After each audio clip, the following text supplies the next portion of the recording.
Hey, this is Kelsey. In this video, I want to help you with the 5 types of affiliate tools that you can use to create more cash flow in your business.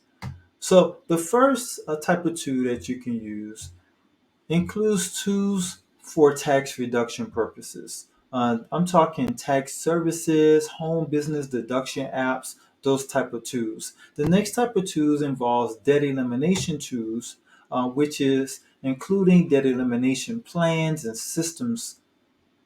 Next, we have credit restoration tools that includes tools such as credit restoration services. We have bill negotiation tools that involves bill negotiation services that helps you to reduce bills. And then finally, there's cash flow protection tools that helps with cash flow protection through different investments and services available to you.